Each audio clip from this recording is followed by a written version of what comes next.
हमारे मस्जिद का दौरा कीजिए। जमात अहले हदीस टांडूर, जिला विकाराबाद। आज 13 अप्रैल जिला विकाराबाद के टांडूर शहर में जमात अहले हदीस ने मस्जिद मोहम्मदिया खान कॉलोनी में एक बेहतरीन प्रोग्राम का इनेकाद किया।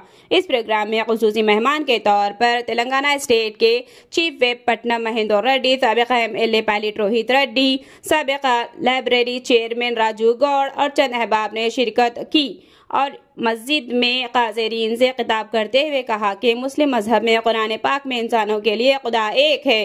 फ़र्क का ये एहसास हम एक छतरी के नीचे रह रहे हैं और ये कि हम सब बराबर हैं। कुरान पाक में वाज़ेह है कि हम सब बराबर हैं। मस्जिद कमेटी ने काज़रीन का शुक्रिया अदा किया और कहा कि इस तरह का प्रोग्राम में आपस में भाईचारगी को फरोग देगा और गंगा जमुना तहजीब को बरकरार रखेगा। इस प्रोग्राम में सीनियर कायरीन करना प्रोशतम BRS टांडूर शहर के सदर अफू नईम, साबिका काउंसलर जुबैर लाला, दीगर काउंसलर, मुस्लिम मजहबी रहनुमाए जमात अहले हदीस टांडूर के सदर Maulana Khalilur Rahman, secretary Abdul Shukur Khan, joint secretary Maulana Shakeel Umri, treasurer Mohammed Basid Ali, Syed Abdul Rauf, Abdul Qavi, Irfan Mujahidi, Abdul Aziz Mujahidi, Abdul Shakoor, Abdul Sattar, Abdul Manna, scholar Maulana Abdul Ghani, Nazeer Jamia, Rasheed Umri, member of Jamaat senior Abdullah Mujahidi, Abdul Sattar, Abdul Hannan, Aqeel Ahmed, Naeem, Mehraj Ahmed, Waseem, Sufiyani शाक, अब्दुल हसीब खान, फैसल खान और दीगर ने शिरकत की। हम जो कुछ भी आज इंसान है, चाहे वो कौन से भी धर्म के हो, चाहे वो भगवान में मानने वाले हो या ना मानने वाले हो, हम सारे लोग एक ही माता पिता के बच्चे हैं। ये कुरान में अल्लाह कहता है। इसके बाद हम देखते हैं, जैसा हम सोचते हैं सर कि मुसलमानों का भगवान अलग होगा, हिंदुओं का भगवान अलग होगा, क्रिश्चियंस का भगवान अलग होगा। अगर ये बात सच होती है सर, मुस्लिम का भगवान ने मुझे ऐसा बनाया तो हिंदुओं का भगवान कहूँगा मैं तुझे क्यों कॉपी करूँ, मेरे शक्तियों का उपयोग करके मैं इंसान को और खूबसूरत बनाऊँ। ऐसा नहीं हुआ सर। हम सारे लोग एक जैसे हैं, हम सारे लोगों का शरीर एक जैसा है। इसका मतलब ये जो हमारा शरीर है ये सबसे बड़ा चिन्ह है सर कि हम सारे लोगों को बनाने वाला एक है कहने के लिए। इससे बड़ा चिन्ह कोई और नहीं। वो भगवान जिसने हम सारे लोगों को बनाया है वो कहता है सर, जब कभी भी समाज में बुराई फैले तो वो अपनी तरफ से समाज में से एक पुण्य पुरुष को पसंद करता है और उनके द्वारा समाज में अपना संदेश भेजता है। जैसे आज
ऐसे प्रोग्राम होते रहने चाहिए और मैं आप बात नहीं है, कुरान की जानकारी दी है और अब तक चौथा पाँचवा प्रोग्राम है। इसके पहले तो बड़े बड़े प्रोग्राम भी अरेंज किए हुए हैं, हर प्रोग्राम अटेंड किए हुए हैं। तो बहुत अच्छा है, बहुत आपके तो क्या है काफ़ी कुछ सही नंबरे से నోటి మాటలు ఈ రోజు మనం ఒక్కడే అంటున్నాం దేవుడు, కానీ ఆరాధించే వాళ్ళు పూజించే వాళ్ళు ఒక్కరొక దైవాలు చేసుకున్నాం, ఆరాధిస్తున్నాం, చూస్తున్నాం కూడా. దానికి గల కారణం ఏంటంటే ఖురాన్ చెప్తుంది వారు ఒక్కడు అంటున్నారు కదా, ఆ ఒక్క దైవాన్ని వారు గుర్తించలేదు, గుర్తించాల్సిన విధంగా గుర్తించలేదు, తెలుసుకోవాల్సిన విధంగా తెలుసుకోలేదు కాబట్టి ఇంతమంది దైవాలను చేస్తున్నారు. వాస్తవానికి ఆ దైవాన్ని ఏ విధంగా గుర్తించాలి? క్యారెక్టరిస్టిక్స్ ఏంటంటే సార్, నాకు ఆ దైవం నిరాపేక్షపరుడు, ఎలాంటి అక్కర లేనివాడు. ఫర్ ఎగ్జాంపుల్ మనం బాగా దాహం వేస్తే నీళ్లు తాగుతాం, అలసిపోతే నిద్రపోతాం, ఆకలి వేస్తే అన్నం తింటాం. ఇలాంటి ఆకలి, దప్పిక, కులుకు, నిదుర ఇలా మనిషికి ఉన్నటువంటి ఎలాంటి బలహీనత లేని వాడు మిమ్మల్ని నన్ను గుర్తించిన వాడు ఆ పరిపాలన. ఆ తర్వాత లమ్యూలిది వలమ్యూలర్, ఆ దైవానికి ఎవరు సంతానం లేరు, ఆ దైవం కూడా ఎవరు సంతానం కాదు. మనం ఎప్పుడు డబ్బు తీసుకున్నారు. ఇకపోతే ఆ దైవాన్ని పోలినది ఈ భూమి ఆకాశాల్లో ఏమీ లేదు, ఆయనకు సాధ్య సమానుడు లేదు. ఒక మాటలో చెప్పాలంటే దేవుడు అనేవాడు సమస్తాన్ని పుట్టించేవాడే కానీ పుట్టేవాడు, సమస్తానికి మరణాన్ని ఇచ్చేవాడే కానీ మరణించిన వాడు, సమస్తాన్ని చూస్తున్నాడు, ఆయన మన కంటికి కనిపించడు. అలా కంటికి కాంతరాని ఆ దైవాన్ని పోలినటువంటి ఎలాంటి రూపము, విగ్రహము, చిత్రపటం ఈ భూమి ఆకాశాల్లో ఏమీ లేదు. ఐదు ఆయన మనిషిలాగా భూమి లేదు. ఈ విధంగా యథార్థంగా మనం దైవాన్ని గుర్తించి ఆ దైవాన్ని ఆరాధిస్తూ మంచి పనులు చేస్తూ చనిపోయాము అంటే మనకు శాశ్వత पहले जो प्रोग्राम ऑर्गेनाइज किया है यहाँ मस्जिद में विजिट द मस्जिद प्रोग्राम के नाम से बहुत अच्छा लगा। यहाँ पर सोसाइटी में कैसा रहना है, अच्छाई क्या है, बुराई क्या है और कुरान क्या बताया है और कुरान में क्या है, ये सब चीज़ बहुत अच्छी तरह से हम लोगों को समझाया गया है। और मैं पूरे अवाम से गुजारिश करता हूँ आप भी आइए यहाँ पर जो बताने वाले अच्छी तरह से बता रहे हैं कि इसका लाइफ क्या है, आफ्टर लाइफ क्या है, हर चीज़ बहुत अच्छी तरह से ये लोग समझाए और ये बहुत अच्छा कार्यक्रम है। मैं तहे दिल से ऑर्गेनाइजर्स का शुक्रिया अदा करता हूँ, जमात का तहे दिल से शुक्रिया अदा करता हूँ। ऐसे प्रोग्राम्स करने से पूरे लोग मिलजुल के रह सकते हैं और कैसा रहना है, क्या करना है, हर चीज़ भी अपन समझ सकते हैं और कुरान क्या बताना चाह रहा है यहाँ पर बहुत अच्छी तरह से डिस्प्ले किया है। मैं तांडुर के आवाम से गुजारिश करता हूँ आप लोग भी आइए और यहाँ पर ये देख के आप लोग भी समझिए मैं बताते हुए ऐसे प्रोग्राम आने वाले दिनों में भी आप करना है। यूथ को भी इस पर इन्वॉल्व करके यूथ को भी ये सारे चीज़ बताइए। मैं फिर एक बार तहे दिल से जमात का बहुत बहुत शुक्रिया अदा करता हूँ। अल्लाह నాటి పెద్దలందరూ కూడా ఒక మ్యూజియం ఏర్పాటు చేసి ఆ మ్యూజియంలో హిందువులు ముస్లింతో కలిసి మరి ఏదైతే సమాజం ఏ విధంగా ఉండాలి, సమాజంలో మనుషులు మంచితనాన్ని పెట్టుకొని చెడుని ఎట్లయితే వదిలేయాలని చెప్పి చాలా చక్కగా మ్యూజియంలో అన్నీ కూడా చెప్పడం కూడా జరిగింది. నిజంగా తాండూరులో కూడా రంజాన్ పండుగ సందర్భంగా కానీ ఉగాది పండుగ సందర్భాలు ఏ పండుగ వచ్చినా కూడా అటు మైనార్టీ పెద్దలు ఇటు హిందూ పెద్దలందరూ కూడా కలిసిమెలిసి తాండూరుతో పాటు మన తెలంగాణ ప్రాంతం అంతా కూడా పెద్ద ఎత్తున మరి పండుగలు జరుపుకుంటాం. ఈరోజు కూడా ఏదైతే ఎగ్జిబిషన్లో ప్రతి దగ్గర కూడా మరి వారు చెప్పింది చాలా సంతోషమైన విషయాలు చెప్పినారు. దాంట్లో ముఖ్యంగా ఏంటంటే మంచిని పెట్టుకొని చెడును వదిలిపెట్టి అందరం కూడా కలిసిమెలిసి ఉండాలనే ఉద్దేశంతో సో మిల్కే रहना बोल के वो जो एग्जीबिशन रखे बहुत अच्छा है। ये ప్రతి సంవత్సరం కూడా ఈ కార్యక్రమం చేయాలని చెప్పి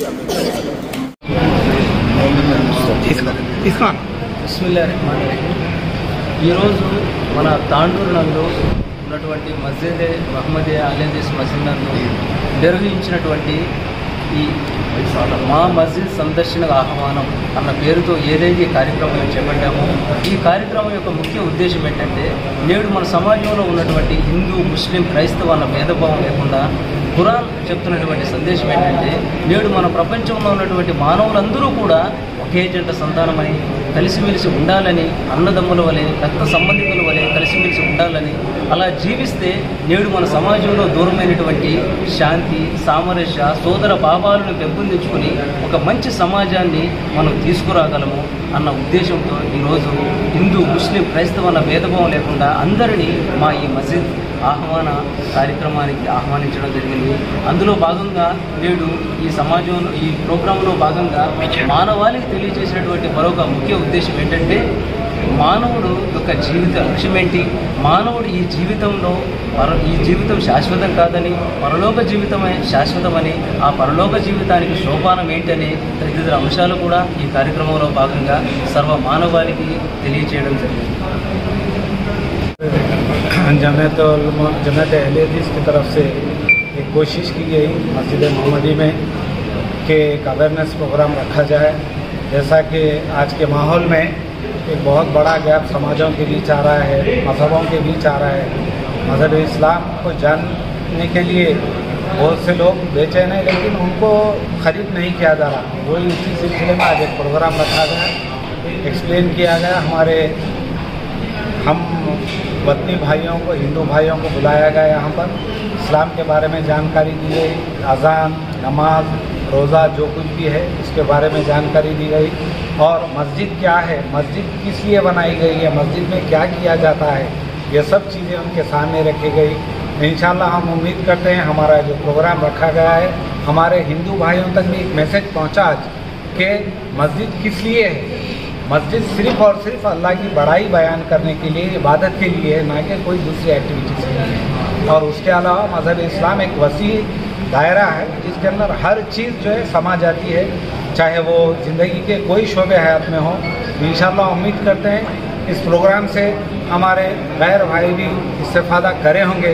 उम्मीद करते हुए ये जो प्रोग्राम रखे हैं सब मिलकर मैं उन तमाम लोगों का शुक्रिया अदा करता हूँ। अल्लाह बरकातहू। अल्हम्दुलिल्लाह आज जमीयत अहले हदीस के जानिब से विज़िट फॉर मस्जिद प्रोग्राम रखा गया था। अल्हम्दुलिल्लाह तमाम अफराद की कोशिशों और उनके दावतनामाओं के पहुँचाने की बिना पर तमाम मज़ाहिब वाले यहाँ पर तशरीफ़ लाए थे, और जितने भी अफराद इसके अंदर खिदमत अंजाम दिए इनका फ़र्दन मैं शुक्रिया अदा करता हूँ जमीयत अहले हदीस के जानिब से। और जमीयत अहले हदीस हमेशा हिंदू, मुस्लिम, सिख, ईसाई भाईचारगी की बात करता है और हमेशा लोगों के दरमियान हक़ और सही तालीम पेश करने के लिए हमेशा कोशा रहता है। अल्लाह ताला से दुआ में रब्बुल आलमीन हम छोटी मोटी कोशिशों को अपने बारगाह में कबूल फरमा ले और हमारी नजात का ज़रिया बना दे। अस्सलाम वालेकुम।